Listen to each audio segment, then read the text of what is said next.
Francisco Cândido Xavier, No Mundo Maior, quinto livro da coleção A Vida no Mundo Espiritual, ditado pelo Espírito André Luiz, capítulo 5, O Poder do Amor. A mensageira aproximou-se e saudou-nos. Calderaro apresentou-me atenciosamente.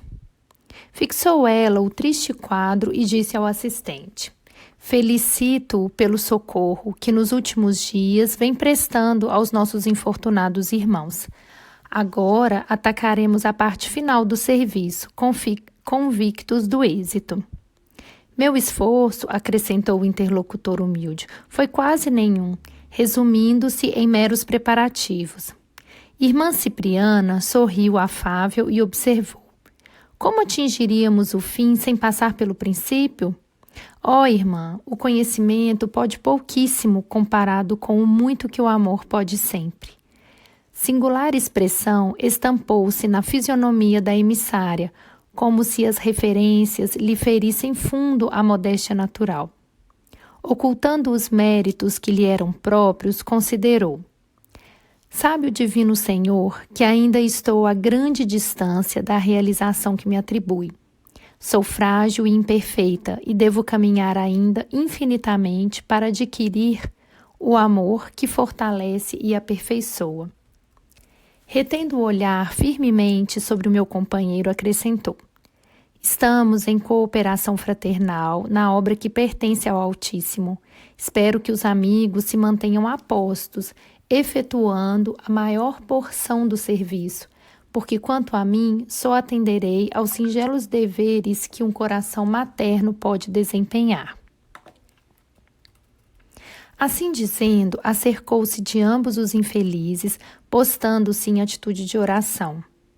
Que estaria pedindo às forças superiores ali, diante de nós, aquela mulher de extraordinária expressão?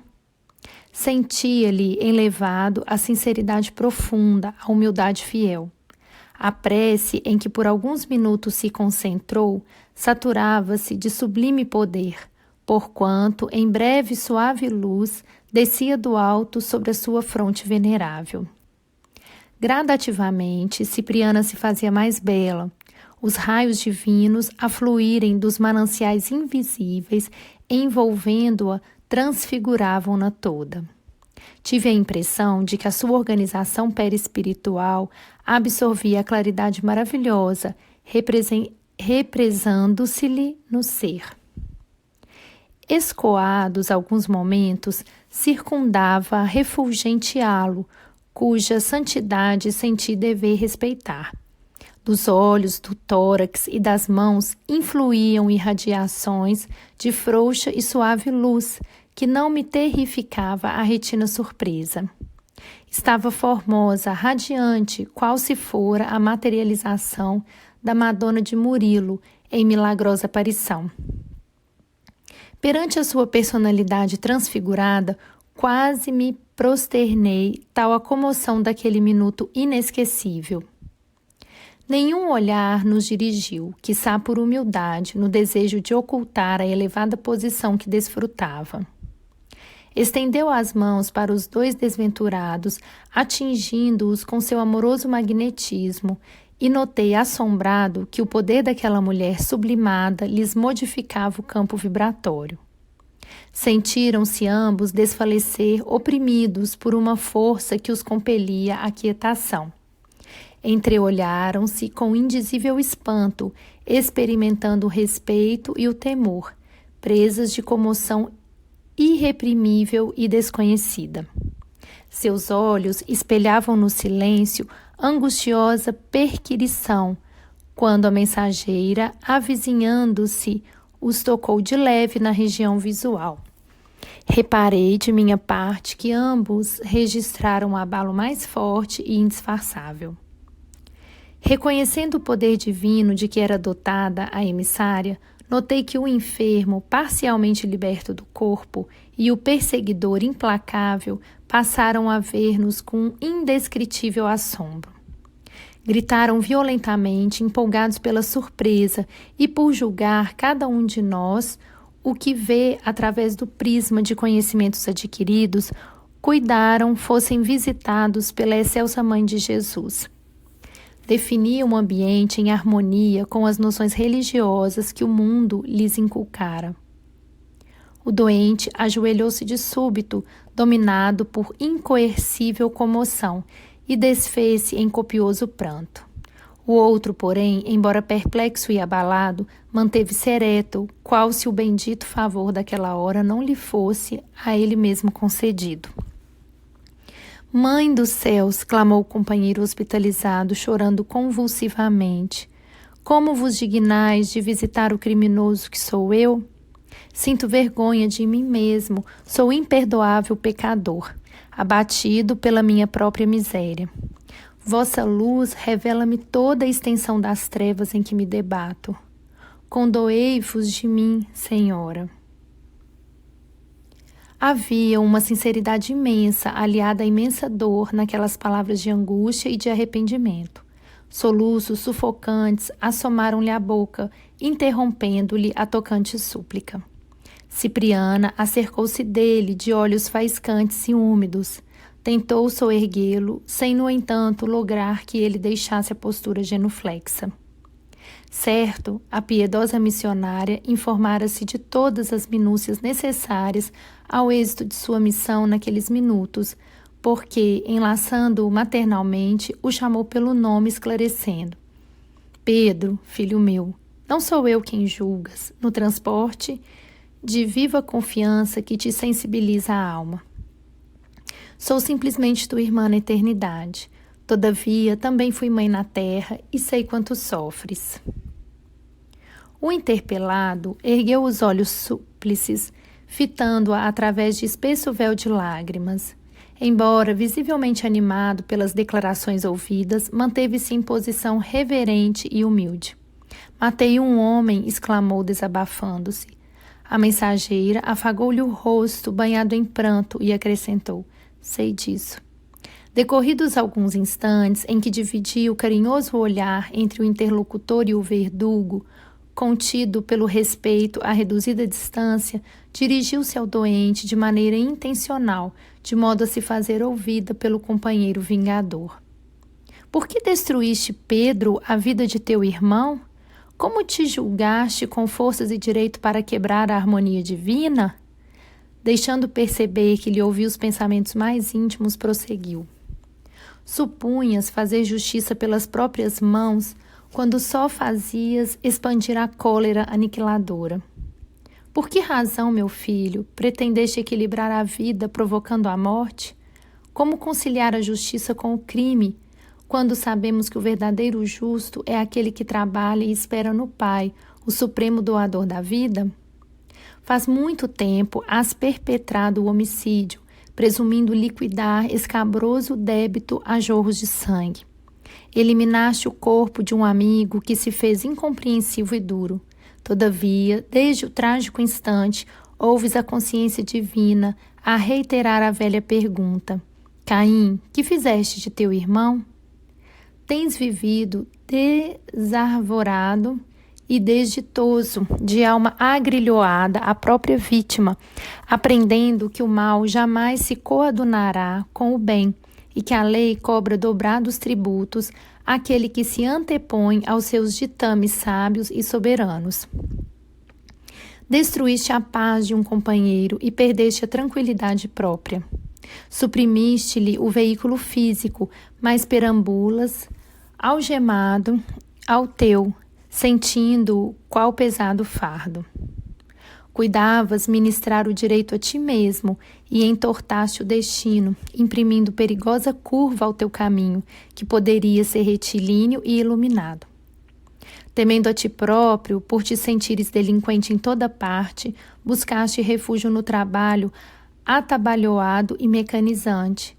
Conseguiste dinheiro que nunca te pacificou o ser. Alcançaste culminante posição social entre os homens, dentro da qual, contudo, te sentes cada vez mais triste e mais desamparado. Como não te ocorreu, Pedro, a oração santificante? Como não te penitenciaste diante da vida, humilhando-te aos pés da tua vítima, no sincero e real propósito de regeneração? Preferiste a corrida louca em pós das sensações externas, a fuga para a região do ganho material, a transitória ascensão para posições de domínio enganoso. Aterrorizado, tentaste escapar ao tribunal íntimo, onde o poder espiritual te exprobava o condenável procedimento. Mas nunca é tarde para levantar o coração e curar a consciência ferida. Exausto de sofrer, cedeste à enfermidade e aproximas-te da loucura. De alma contundida e corpo em desordem, apelaste para a misericórdia divina e aqui estamos. Contudo, meu amigo, nossa voz não se ergue para fustigar-te o espírito, já de si mesmo tão castigado e tão infeliz. Vimos ao teu encontro para estimular-te a regeneração. Quem poderá condenar alguém depois da comunhão de vicissitudes na carne? Quem se sentirá suficientemente puro e santificado para tirar a primeira pedra, mesmo depois de haver atravessado a fronteira de cinzas do sepulcro? Quem de nós terá passado incólume nas correntes do pântano? Não, Pedro, o fundamento da obra divina é de amor incomensurável.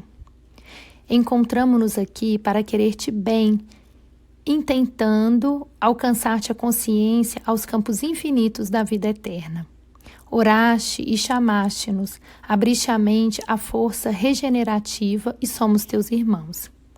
Muitos de nós, em outros tempos, penetramos também o sombrio recôncavo dos vales do assassínio, da injustiça e da morte. Entretanto, estacamos no caminho. Renegamos o crime, ressoldamos com lágrimas os elos partidos pela nossa imprudência e, cultivando o perdão e a humildade, aprendemos que só o amor salva e constrói para sempre.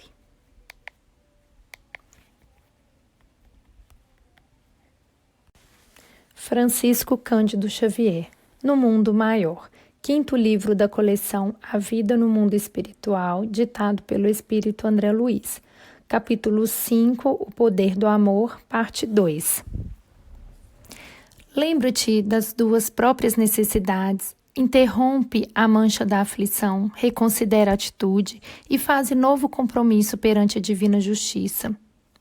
Passada longa pausa, Cipriano abriu os braços maternos e acrescentou: Levanta-te e vem a mim, sou tua mãe espiritual, em nome de Deus. O enfermo, de olhos brilhantes e lacrimosos, ergueu-se qual menino, sensibilizando-nos o coração e exclamou: Merecerei tamanha graça?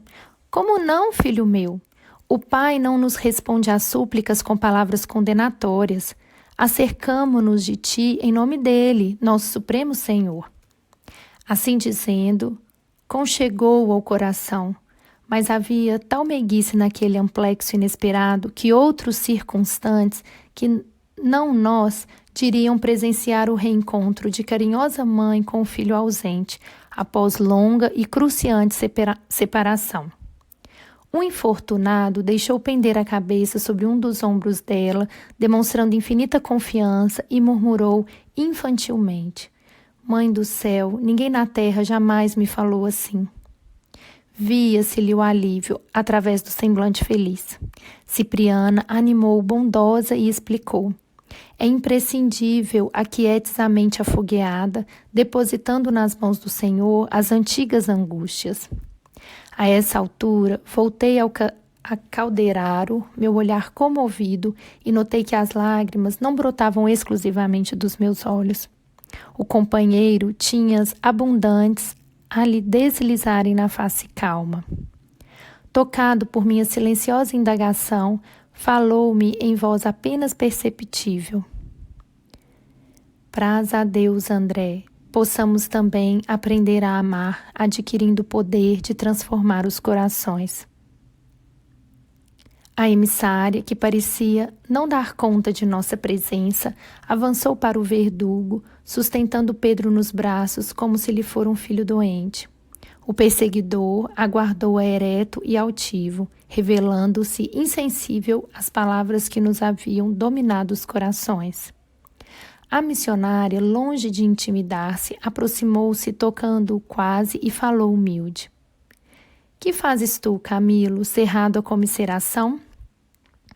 O algoz, demonstrando incompreensível frieza, retorquiu cruel.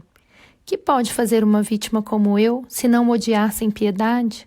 Odiar? Tornou Cipriana sem se alterar. Sabes a significação de tal atitude?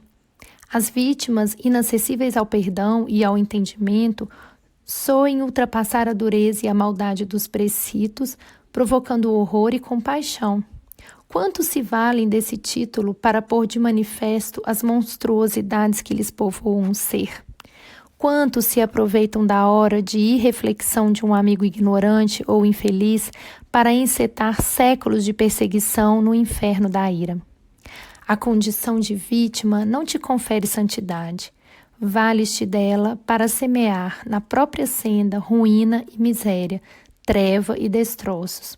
Sem dúvida, Pedro feriu-te em momento de insânia, perdido de ilusão na mocidade turbulenta. No entanto, pai de família que foste, homem refletido e prudente que aparentava ser, não encontraste no espírito mínima reste de piedade fraternal para desculpá-lo. Há 20 anos instilas em torno de ti a peçonha da víbora na postura do famulento chacal.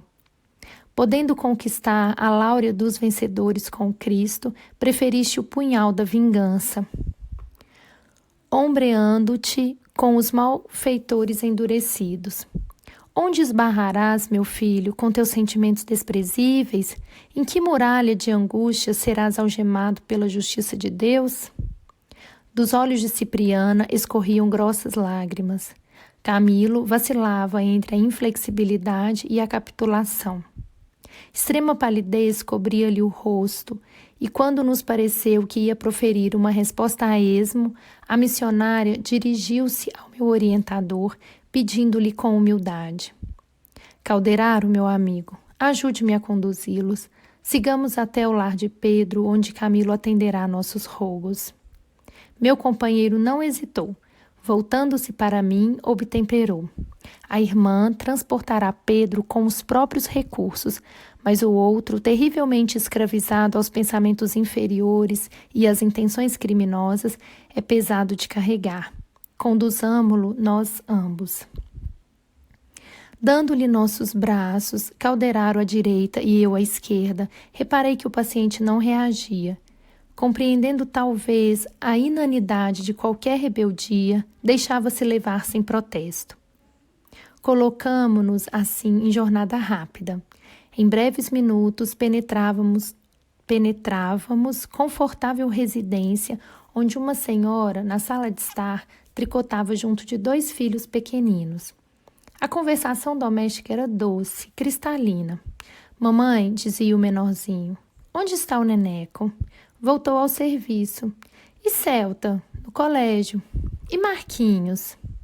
Também. Eu queria todo mundo aqui em casa. Pra quê? Indagou a genitora sorrindo. Sabe, mamãe, para rezarmos por papai. A senhora reparou ontem à noite como estava aflito e abatido? A jovem matrona transluziu certa angústia nos olhos, mas objetou em tom firme. Confiemos em Deus, meu filhinho. O médico recomendou-nos tranquilidade e estou convencida de que a providência nos ouvirá. Lançou inteligente olhar sobre a criança e acentuou. Vá distrair-se, Guilherme, vá brincar. O pequeno Guilherme, porém, descansou o braço direito sobre um livro de primeiras letras, cismando como se indiretamente percebesse nossa presença, enquanto a senhora súbito abandonava o tricô para chorar num quarto à distância. Acompanhávamos a cena comovidos quando Cipriana se dirigiu a Camilo, desapontado. Continuemos. Efetivamente, nosso amigo subtraiu-te à vida física noutro tempo, contraindo assim dolorosa dívida. Entretanto, a voz deste menino devotado à prece não nos sensibiliza o espírito endurecido? Este é o lar que o Pedro criminoso instituiu para criar o Pedro renovado. Aqui trabalha ele exaustivamente para reedificar-se perante a lei.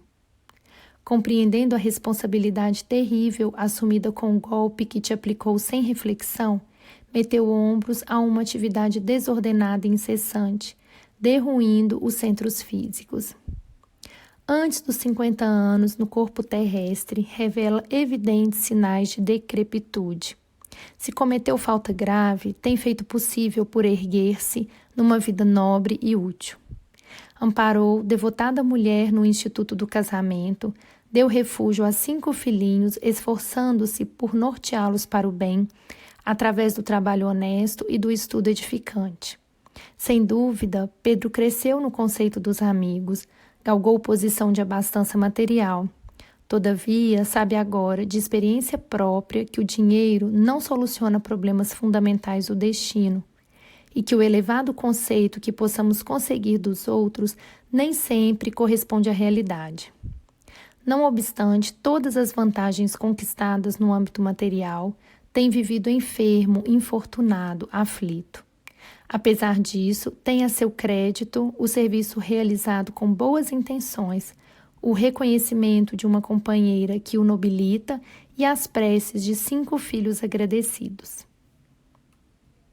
Quanto a ti, que fizeste? Faz precisamente 20 anos que não abrigas outro propósito senão o de extermínio. O desforço detestável tem sido o objeto exclusivo de teus intuitos destruidores. Teu sofrimento agora nasce da volúpia da vingança. Vale a pena ser vítima, receber a palma santificante da dor para descer tanto na escala da vida? A benfeitora fez breve pausa, fitou compadecidamente e prosseguiu. Contudo, Camilo, nossa palavra enérgica não se faz ouvir neste santuário a laia de juízo irrecorrível. És, acima de tudo, nosso irmão, credor de nosso afeto, de nossa estima leal. Com o te visitar, nosso objetivo é ajudar-te. Talvez recuses nossa aliança fraterna, mas confiamos em tua regeneração.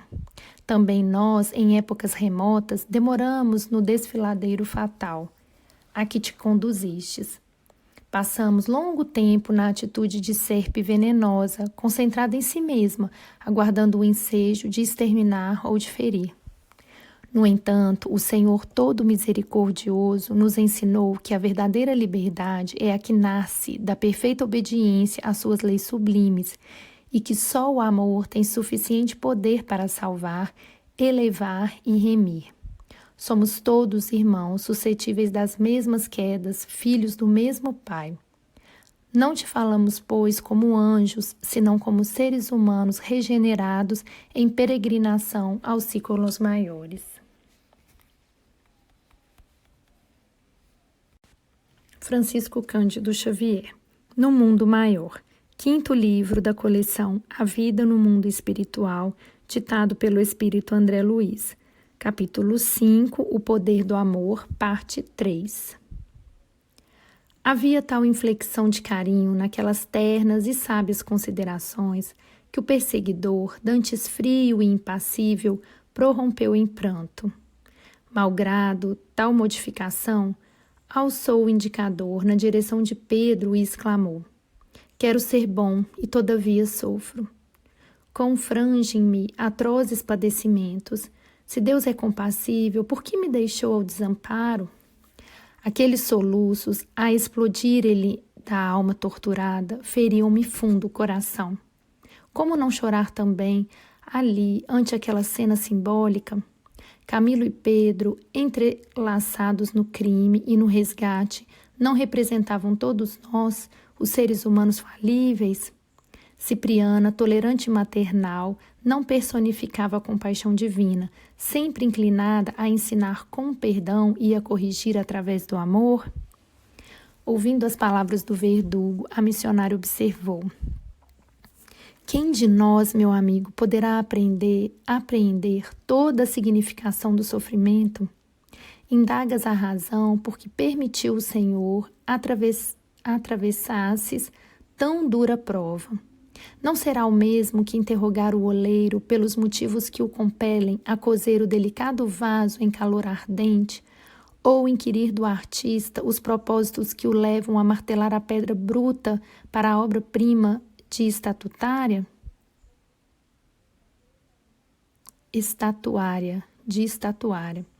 Camilo A dor expande a vida, o sacrifício liberta.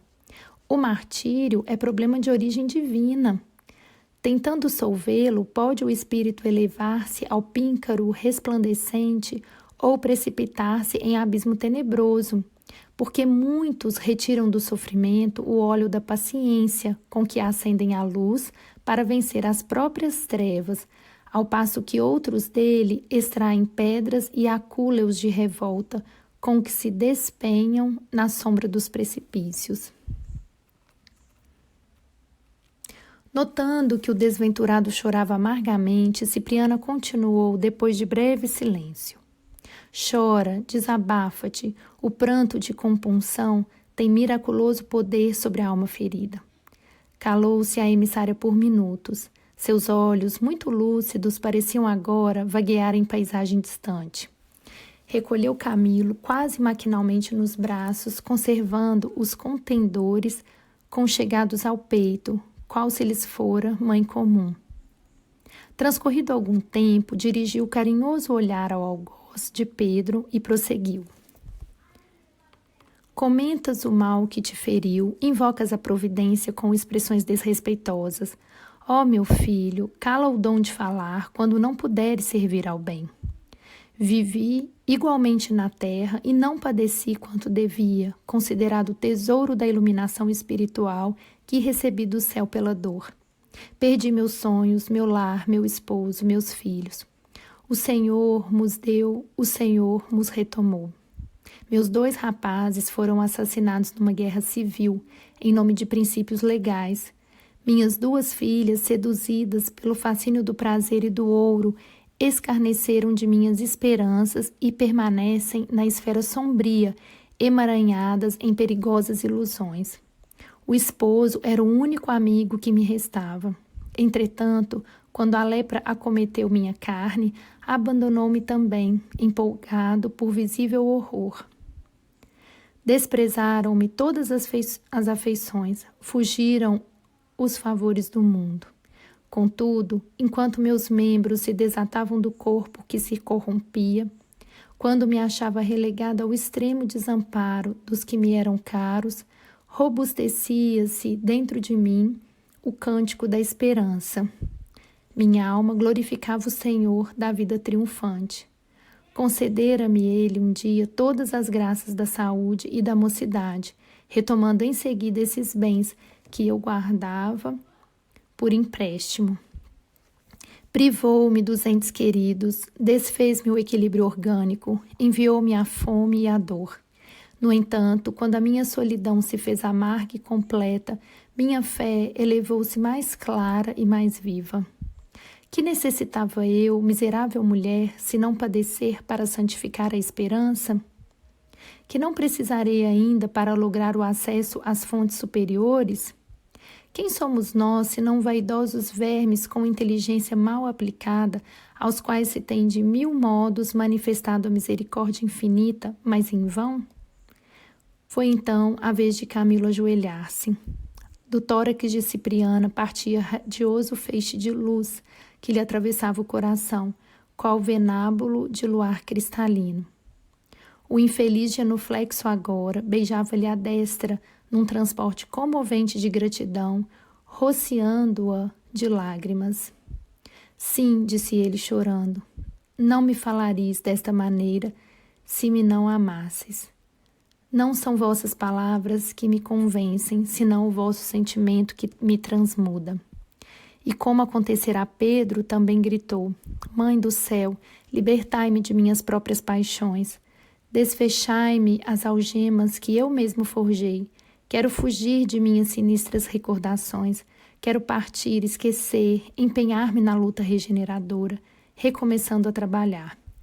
Cipriana confiou-nos o doente, cujo veículo denso descansava no hospital próximo. E num triunfante sorriso de ternura materna, enlaçou o ex-perseguidor murmurando, Abençoado sejas tu, que ouviste o apelo do perdão redentor. Que o Pai te abençoe para sempre. Vamos, a providência oferece trabalho regenerativo a todos nós. Abraçou-se a figura repulsiva do ex-verdugo, aconchegou ao coração e aproximou-se de nós, dirigindo-nos a palavra gentilmente. Irmãos, agradeço-lhes o concurso fraterno. Nosso amigo sofredor seguirá em minha companhia. Espero localizado em terreno de atividade restauradora. E antes de despedir-se, notificou ao meu orientador. Irmão Calderaro, aguardo-lhe a colaboração hoje à noite em favor de Cândida, que deve regressar ao nosso lado amanhã. Em definitivo, precisamos salvar-lhe da loucura total a filhinha. Retirou-se a mensageira, conduzindo o transviado como se lhe fora precioso fardo, enquanto nova luz me dealvava o espírito. O assistente tocou-me o ombro e falou: o coração que ama está cheio de poder renovador. Certa feita, disse Jesus que existem demônios somente suscetíveis de regeneração pelo jejum e pela prece. Às vezes, André, como neste caso, o conhecimento não basta. Há que ser o homem animado da força divina, que flui do jejum pela renúncia e da luz da oração que nasce do amor universal. Dispunhamo-nos a reconduzir o enfermo à casa de saúde, quando a dona da casa assomou à sala, em traje de sair, e disse aos meninos: preparem-se, filhinhos, visitaremos o papai dentro em pouco. Transportamos Pedro ao leito, dispensando-lhe os cuidados possíveis. Em breve, despertava sorrir, melhorado, quase feliz. Chamou a enfermeira, demonstrando novo brilho no olhar. Não sentia mais a dor persistente no peito. Algo, refletia ele, expungira-lhe de negrores a cabeça, como a chuva benéfica lava e clareia um céu de chumbo. Decorrida 1 hora, a esposa e os filhinhos penetravam no aposento, partilhando-lhe o bem-estar. Contou-lhes Pedro, chorando de júbilo, que tivera um sonho iluminativo. Assegurava ter sido visitado pela Mãe Santíssima, que lhe estendera as divinas mãos transbordantes de luz. A esposa, ouvindo-o, verteu copioso pranto de alegria e de reconhecimento. E Guilherme, o pequenino cheio de fé viva, tomou a destra paterna, osculando-a com filial afeição e agradecimento a Deus. Sensibilizado, acompanhei a cena íntima em que a família reencontrava a paz e, recordando Cipriana com a sua milagrosa atuação salvadora, compreendi que a mulher, santificada pelo sacrifício e pelo sofrimento, se converte em portadora do divino amor maternal, que intervém no mundo para enobrecer o sentimento das criaturas.